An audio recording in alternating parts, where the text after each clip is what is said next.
Hi అండి, welcome to our channel. ఈరోజు మన వీడియోలో తెలంగాణ స్పెషల్ సర్వపిండిని ఎలా తయారు చేసుకోవాలో మీకు ఇప్పుడు చూపించబోతున్నాను. చాలా టేస్టీగా చాలా బాగుంటుందండి. పిల్లలు పెద్దలు అందరు లొట్టలు వేస్తూ తింటుంటారండి. చాలా బాగుంటుంది.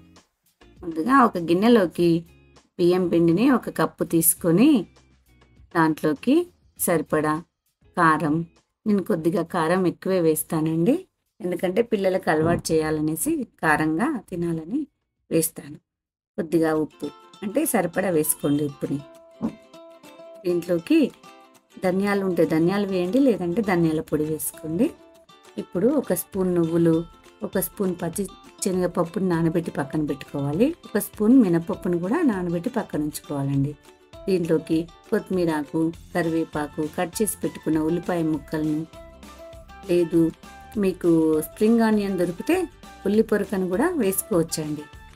చాలా టేస్ట్గా ఉంటుంది. పచ్చిమిర్చిని చిన్న ముక్కల్లా కట్ చేసి కూడా వేసుకోవచ్చండి. మా పిల్లలు చిన్నపిల్లలు కాబట్టి తినరని నేను వేయనండి. వేసుకుంటే చాలా టేస్ట్గా ఉంటుంది అలా కూడా. ఇప్పుడు ఇది పిండిలో బాగా కలిసేలాగా కలుపుకోవాలండి. దీంట్లోకి కొద్దిగా నీళ్ళు పోస్తూ పిండిని ఇలా ముద్దగా అయ్యేలాగా కలుపుకోవాలి. ఈ ముద్దని బాగా ఇలా కలుపుకున్నాక కొద్దిగా తీసుకొని పక్కన పెట్టుకొని, సర్వపిండి గిన్నె అని ఉంటుందండి, తెలంగాణ స్పెషల్లో దొరుకుతుంది తెలంగాణలో. దీంట్లోకి ఆయిల్ వేసుకోవాలండి. వేసుకొని ఈ పిండిని ఇలా పెట్టుకోవాలి. ఇలా ప్రెస్ చేశాక ఇది ఆయిల్లో పెట్టి ఆయిల్ని ఇలా గిన్నెకి అద్దాలండి. అద్దాక ఇలా పిండిని ప్రెస్ చేస్తూ గుండ్రగా వచ్చేలాగా రౌండ్గా చేసుకోవాలి. ఇలా చేసుకున్నాక దీనికి హోల్స్ వచ్చేలాగా చిన్నగా హోల్స్ పెట్టుకుంటూ రావాలండి. ఇలాగా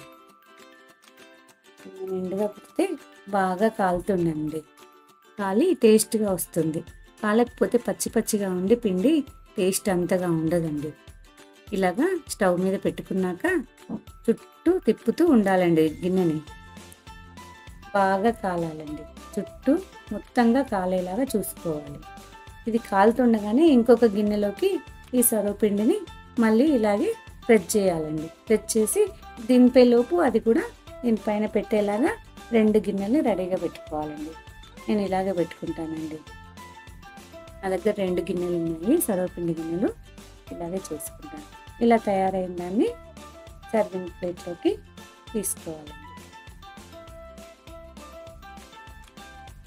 ఈ రెసిపీ కనుక మీకు నచ్చినట్లయితే please do like, share, comment and subscribe to our channel. Thank you.